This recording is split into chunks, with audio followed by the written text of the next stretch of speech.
guys, it's trixkills here, and today I am refurbishing or remaking ugly homes in The Sims 4.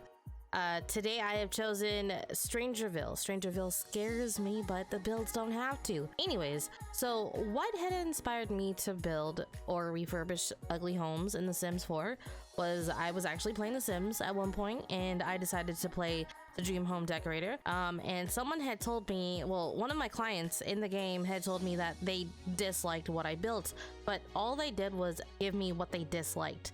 They disliked skiing, they disliked mischief, and they disliked the color orange. And I was like, this doesn't really help me. So, I tried to build what I thought would look nice for them. Unfortunately, it was not for them, and they were very angry at me. And I think there was like 4 Sims living there. I forgot what house it was, but I was so appalled because I tried my best. Anyways, I took a break from that and I decided to go to Strangerville, and I said, you know what?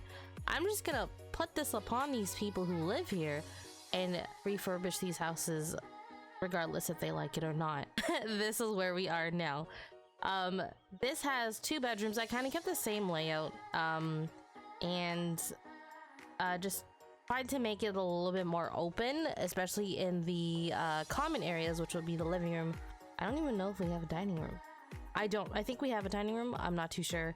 I completely forgot, but I know that there's like seating areas, and then the kitchen is very like modern. I had this whole idea to make it very light brown, very welcoming. I did obviously put a lot of plants because plants are the best, and they basically make up a room. Right now I'm actually kind of really going towards like soft browns and yellows in kitchens. I don't know what it is, but usually when you come across colors such as red or yellow, you think about warmth, you think about hunger. So that's kind of what I was trying to go for there.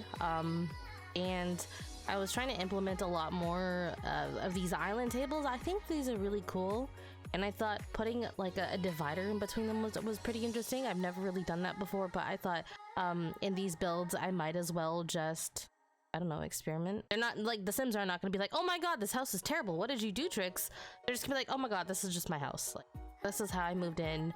I can't change a thing. I don't have an actual opinion.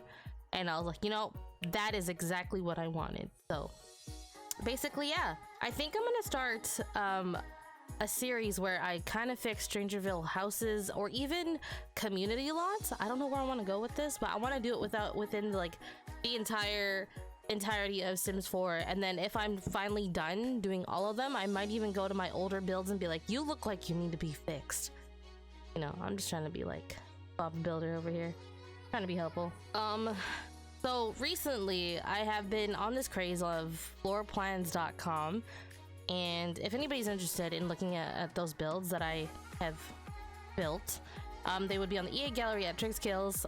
You could literally find me anywhere with the name trixkills. I took a break from that to just do this, and I found this way more refreshing. I don't know, sometimes I feel like if you have your mind stuck on something far too long, you kind of get a little bit, it gets repetitive and it gets a little bit boring. So I always try to switch things up. This bedroom over here, I was thinking like someone from high school or even about to go to college, they don't generally use this bedroom, but when they do, it basically just looks like your regular guest room, or it could just be, a teenager or a young adult's bedroom. And then obviously I made the parents' bedroom, so about 3 Sims could fit here. And yeah, so basically my story was like the parents, they're finally free. The kids like 19, 18, 20, around that age, and they're barely home. So these guys are like able to fix their house, they're able to renovate, they're able to live their best lives. I don't know, on going on vacations, is that what people do when their kids turn of age? I feel like that's what people do. I mean, I feel like they should. I'm not there yet, but I feel like they should. I mean, yeah. Anyways, I actually paid really close attention to this bathroom, and I generally don't pay attention to bathrooms, and I am in love with this. I love the counter space. The amount of counter space and the amount of clutter always makes me happy. Now we're into the parents' bedroom, and I went for like a dark brown and a dark green, and for that it means like, for me, when I think of dark browns and greens, I think about tranquility, I think about calmness, I think about nature. So that's kind of what I was trying to implement. Like when you walk into this room, it's not super bright, it's not super loud, but it's very calming, and you know, you could possibly fall asleep, you know, watch a crime documentary, fall asleep to that, and you know, hopefully you don't have any nightmares. I don't know why, but I watch a lot of indie horror games, and I always have to watch something funny before bed, or else I will dream about that, and it is the scariest thing. But yeah, that is one fun fact about me. I do like watching indie horror gameplays. I also like watching random indie games too, that nature. Things with like solving puzzles, problem solving in general, like that's so fun.